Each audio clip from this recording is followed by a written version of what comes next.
कोविड-19 की वजह से घरों में बंद बच्चों का स्क्रीन टाइम घटाने के लिए एचआरडी मिनिस्ट्री ने नई गाइडलाइन जारी कर दी है। हालांकि गाइडलाइन को फॉलो करवाना प्राइवेट स्कूल और सरकारी स्कूलों के लिए कितना आसान है, इसी को लेकर बातचीत करेंगे। आज हमारे साथ शिक्षाविद अलका कपूर जी जुड़ी हुई हैं। आप एग्जीक्यूटिव कमेटी मेंबर हैं forum of public school in India. Alka ji, स्वागत है आपका पंजाब केसरी ग्रुप में। Thank you. नमस्कार। नमस्कार मैम। ये लगभग साफ है कि क्लासेस अभी शुरू नहीं होने वाली और पेरेंट्स की चिंता थी कि बच्चे कंप्यूटर के सामने, मोबाइल के सामने या टैबलेट के सामने ज्यादा देर तक बैठे रहते हैं, आंखें खराब हो सकती है, सेहत पर फर्क पड़ सकता है। नई गाइडलाइन एचआरडी मिनिस्ट्री ने बनाई। सबसे पहले तो यही जानना चाहेंगे कि गाइडलाइंस को लेकर आप क्या कहना चाहेंगे, किस तरह से देखती हैं गाइडलाइंस को? देखिए, गाइडलाइंस जो है वो एक तरह से एडवाइजरी है और हर स्कूल अपनी तरह से अगर चाहे तो थोड़ा बहुत आगे पीछे करके ट्वीक कर सकता है, उसको थोड़ा बहुत बदलने की कोशिश कर सकता है अगर सारे स्टेक होल्डर्स उसमें सहमत ना हो तो। पेरेंट्स का व्यू लेना भी बहुत जरूरी है, बच्चों का व्यू पॉइंट लेना भी बहुत जरूरी है, टीचर्स का भी बहुत जरूरी है ऑफ कोर्स।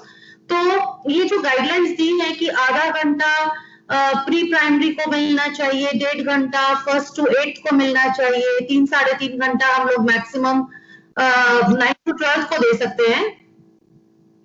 तो मुझे लगता है प्री स्कूल के लिए आधा घंटा उनको एक तरफ से देखा जाए तो बिठाना बहुत मुश्किल है, दूसरी तरफ आधे घंटे में एक्चुअली अगर टीचर चाहे तो बहुत ज्यादा कुछ नहीं करा पाती है, क्योंकि अगर एक पोम भी सिखानी है या अगर हमें बच्चे को थोड़ी बहुत एक्टिविटी भी करानी है तो उसको भी 40-45 मिनट लग जाते हैं। तो ऐसा कोई जरूरी नहीं है, अगर कोई स्कूल चाहे तो उसको 5-10 मिनट ऊपर करना पॉसिबल है। और अगर हम बड़ी क्लासेस की बात करें, यहाँ पर जो स्क्रीन टाइम है 6 से 8 घंटे का है, जिसको लेकर मिनिस्ट्री काफी चिंतित है, क्योंकि इतनी देर तक मोबाइल के सामने बैठे रहना या कंप्यूटर के सामने बैठे रहना निश्चित तौर पर आंखों के लिए और सेहत के लिए बड़ा खतरनाक है। आपको लगता है कि अगर यहाँ पर टाइम कम होता है, 3 घंटे का या 4 घंटे का होता है, तो सिलेबस आप लोग कवर करवा पाएंगे? वैसे मैं आपको ये बता दूं कि 6 से 7 घंटे का टाइम कैसे स्कूल्स चला रहे हैं मुझे मालूम नहीं। हमने शुरू से इसको 3-3.5 घंटे के करीब रखा और हम काफी अच्छा काम कर पा रहे हैं, हमें कहीं कोई प्रॉब्लम महसूस नहीं हुई। सेकेंडली, अगर टीचर्स को लगता है कि उनको किसी तरह से बच्चों के साथ ज्यादा वक्त देने की जरूरत है तो हमारे पास और भी बहुत सारे माध्यम हैं। हम वीडियो रिकॉर्डिंग करके बच्चों को सेंड कर सकते हैं, बच्चे अपनी कन्वीनियंस पे उसको देख सकते हैं, फॉरवर्ड रिवाइंड करके देख सकते हैं। तो ऐसा जरूरी नहीं है कि हमें वो क्लासेस, ऑनलाइन क्लासेस के रूप में ही 6 से 7 घंटे बिठाना है, जो कि शायद बिल्कुल गलत है।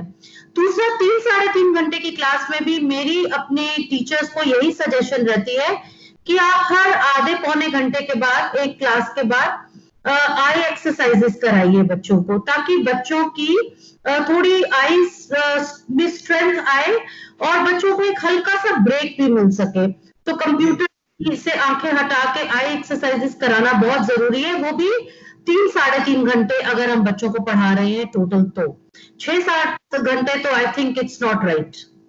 अलका जी, आप कई एजुकेशन जो संस्थान है उनसे भी जुड़ी हुई हैं, आपको लगता है कि गाइडलाइंस का पालन तब तक पूरी तरह से नहीं हो पाएगा, क्योंकि एडवाइजरी भी है, आपने भी शुरू में कहा, जब तक राज्य सरकार इसको लेकर गंभीर नहीं होती, सरकार खुद मॉनिटर नहीं करती और स्कूलों के पास कुछ लिखित में एक ऑर्डर शीट जैसा कुछ नहीं पहुंचता? मुझे ऐसा लगता है कि एक एडवाइजरी भी जो आई है और अगर पेरेंट्स के साथ सहमति में स्कूल्स करें तो यही निकल के आएगा जो ऑलमोस्ट शायद सरकार ने फाइनल किया है। हाँ, बहरहाल I think 3rd to 8th में हमें जो 1.5 घंटे का टाइम है वो थोड़ा सा कम लगता है, तो हो सकता है आने वाले टाइम पे सरकार कोई नोटिफिकेशन जारी करे।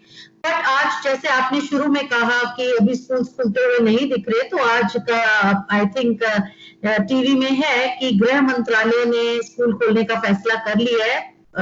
ऑलमोस्ट सभी प्रदेशों में, सभी स्टेट्स में हो गया है ये फैसला। तो आई डोंट नो कब तक हम इसको खींच पाएंगे। अभी डेट क्लियर नहीं हुई है, लेकिन तब तक क्लियर नहीं हुई है। हाँ जी, हाँ जी, डेट क्लियर नहीं है। बाकी हो सकता है कि कोई नोटिफिकेशन जारी हो जाए अगर स्कूल्स इससे गाइडलाइंस को प्रॉपरली फॉलो ना करें, और कहीं से अगर कोई कंप्लेंट जाए तो हो सकता है कि सरकार कंपेल्ड फील करे एक नोटिफिकेशन जारी करने का। आपको लगता है कि कुछ स्कूलों के सामने चैलेंजेस भी है एचआरडी मिनिस्ट्री की इस एडवाइजरी को लागू करवाने में, कि आपने करीब से देखा है, आप बच्चों को भी समझती हैं, एजुकेशन मॉडल को भी समझती हैं, आप क्या मानती हैं, क्या कुछ स्कूल इसको पूरी तरह से फॉलो करा पाने में सक्षम नहीं है, कुछ दिक्कतें उनकी भी है? हाँ जी, कुछ दिक्कतें उनकी भी है, क्योंकि जैसा कि 33% सिलेबस तो कम हो गया, 30% किसी में 28, किसी में 32% सब्जेक्ट्स में, तो हम मान के चलते हैं कि एवरेज पे 30-32% सिलेबस कम हुआ। बट हाँ जी, बहुत सारी सिचुएशंस में, जैसे रिमोट एरियाज में जहां पर बैंडविड्थ नहीं है, बहुत सारा टाइम ये बोलने में ही निकल जाता है, क्या आपको मैं सुनाई दे रही हूँ, आर यू ऑडिबल, बच्चे जवाब देते हैं I am audible, are you audible. So इस चीज में फिर हमें उनकी एक्टिविटीज भी बहुत ज्यादा करानी होती हैं, क्योंकि ऑनलाइन क्लासेस में खाली हम सब्जेक्ट नॉलेज ही नहीं इम्पार्ट कर रहे, आई थिंक हम बच्चों को काफी स्किल्स भी सिखा रहे हैं, हम बच्चों को एक वैल्यू एजुकेशन भी दे रहे हैं। थोड़ा बहुत शुरू में टीचर्स का चला जाता है कि बच्चों के साथ थोड़ी उनकी मेंटल वेलबींग की भी बातें करें, तो हम डांस, म्यूजिक, सारे कॉम्पिटिशन्स आई थिंक ऑनलाइन करा रहे हैं। तो 1.5 घंटा पर्टिकुलरली फॉर उन क्लासेस के जो बिल्कुल फाउंडेशन बिल्डिंग क्लासेस हैं, उनके लिए 1.5 घंटा मुझे थोड़ा सा कम दिखता है।